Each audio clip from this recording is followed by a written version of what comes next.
네, 여의도의 눈도 미국을 향하고 있습니다. 여당은 조 바이든 후보가 구분응선을 넘었다는 외신 보도가 나오지만 여러 가능성을 상정하고 대비해 나갈 필요가 있다는 입장입니다. 네, 야당은 바이든 후보의 승리를 기정사실화하며 상식이 이기는 선거라고 평가했는데요. 국회로 가보겠습니다. 박현우 기자. 네, 민주당 이낙연 대표는 오전 열린 당 회의에서 바이든 후보의 승리에 무게를 실으면서도 신중한 반응을 보였습니다. 이 대표는 바이든이 대선 고지의 구분응선을 넘었다고는 하지만 우리로서는 최종 결과를 지켜볼 수 없다면서 외교, 안보, 통상 분야에서 여러 가지 가능성을 열어두고 치밀하게 대처해 나가는 게 중요하다고 강조했습니다.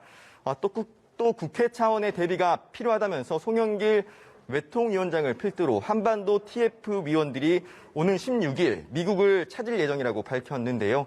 그러면서 국회 차원의 방미단을 꾸려 의회 외교도 추진할 필요가 있다고 덧붙였습니다.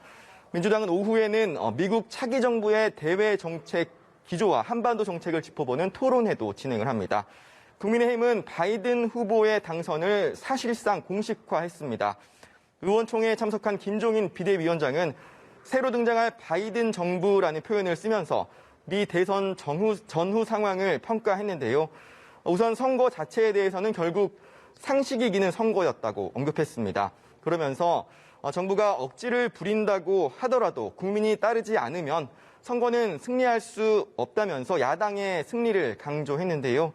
김 위원장은 바이든 정부는 민주주의 동맹을 가장 선호할 것이라고 전망하면서 이는 미중 갈등 심화를 촉발할 가능성이 있다면서 정부뿐만 아니라 국민의힘이 어떤 포지션을 취할지 사전에 준비해야 한다고 강조했습니다. 네, 이런 가운데 월성 원전 1호기 경제성 평가 조작 의혹과 관련해 검찰이 압수수색을 벌인 걸 두고 공방이 벌어지고 있다고요? 네, 이낙연 대표는 검찰의 압수수색과 관련해 정치 수사이자 검찰권 남용이라고 맹비판했습니다. 이 대표는 감사원은 수사 의뢰도 하지 않았는데 야당이 고발한 정치 공세형 사건에 검찰이 이처럼 대대적으로 대응하는 것은 마치 지난해 조국 전 법무부 장관 관련 수사를 연상케 한다고 주장했는데요. 그러면서 일부 정치검사의 이런 행태를 좌시하지 않겠다며 검찰은 위험하고 무모한 폭주를 당장 멈추라고 경고했습니다. 반면 국민의힘은 민주당 당적을 가진 사람들이 법무부 장관 등을 지금처럼 오래 맡았던 적이 없다면서 검찰을 정치 영역에 끌어들인 건 이 정권이라고 맞받았습니다.